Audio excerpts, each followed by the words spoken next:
Hello, and welcome to Thrawn's Terminal. I am your host, TR66, or Thrawn for short. So, some updates. I got Adobe After Effects to work. I was on the phone with customer support for 4 days, and they finally got back to me, and after 2 hours of fiddling with my computer's files for Adobe, they managed to fix it. So, thank God that happened, because now I can finally kind of animate this again. So, good on them for making that work out. So, Mandalorian Season 2, Episode 2 came out. I watched it. I don't think it was as good as the first episode. I found it really kind of boring. Not a lot happened. We weren't introduced to a lot of new characters. So I'm going to go straight into what happened without the spoilers, and then I'll have a section with the spoilers.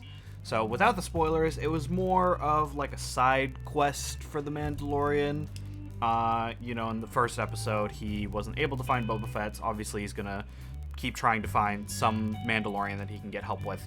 He is told, I have a contact that if you give safe travel to, she should be able to help you find the Mandalorian you're looking for.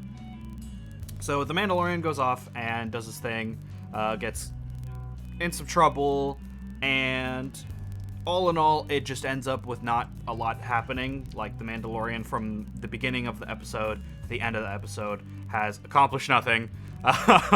He has gone one, single jump away from the original planet of Tatooine to a snowy planet, and that's basically where we last leave him.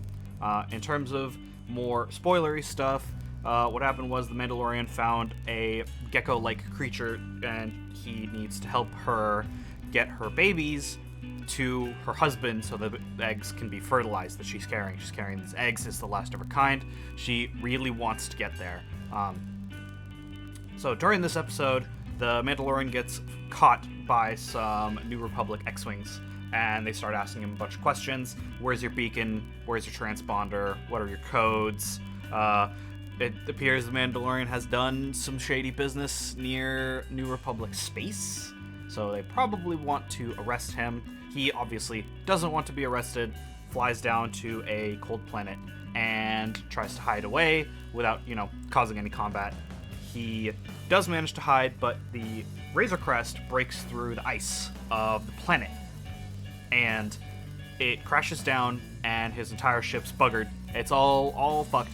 So he has to fix the ship on his own, which he obviously can't do. He's got a child who wants to eat all the eggs the whole time, so he has to both fix the ship, not die of cold, and make sure the child doesn't eat all the eggs all at the same time. So, poor guy, multitasking way too much. So as he's working on it, the gecko woman goes to a hot spring nearby because she's, obviously cold-blooded. She wants to heat herself up. She doesn't want to die of hypothermia.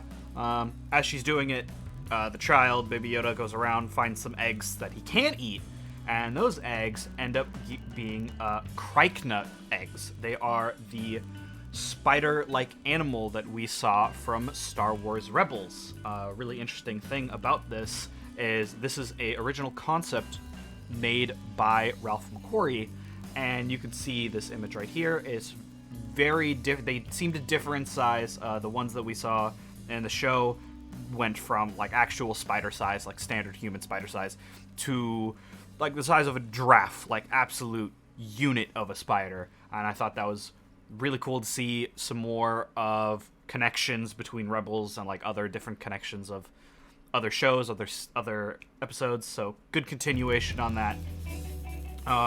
So all those spiders come out. Big Mama Spider comes out, the giraffe-sized one. They obviously have to run. Mando uses his flamethrower, takes out blaster, starts shooting things. It looks like all hope is lost when they are cornered into the Razor Crest's main cockpit, and then out of nowhere, you hear a ton of blaster fire. Who else could it be but the X-Wing pilots with their A280 blaster rifles, which we saw from Battlefront 1 and 2. This is the standard Rebel blaster rifle. So they help him out, kill everything.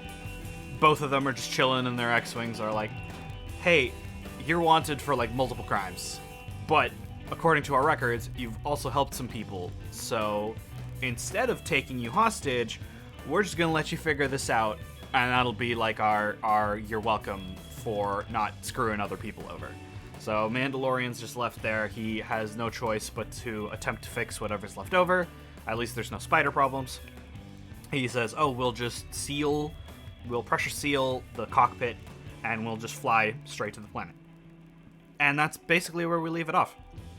In conclusion, I wish there was more to this episode. I felt it was really not super interesting. Not a lot happened. It was cool to have some of those callbacks, and this is the first time we see the New Republic actually doing any sort of patrols, any sort of, policing of their lands that they have now conquered. Obviously asking, oh, have you seen any Imperial holdouts? Like, have you seen anything out of the ordinary? So hopefully we see more New Republic interaction with the Mandalorian, because we've already seen his interactions with the Empire. Obviously doesn't like them. Probably doesn't like the New Republic either, but probably likes them more. I don't blame him. So, yeah, thank you so much for watching this video. Please like, comment, and subscribe, and I'll see you in the next one.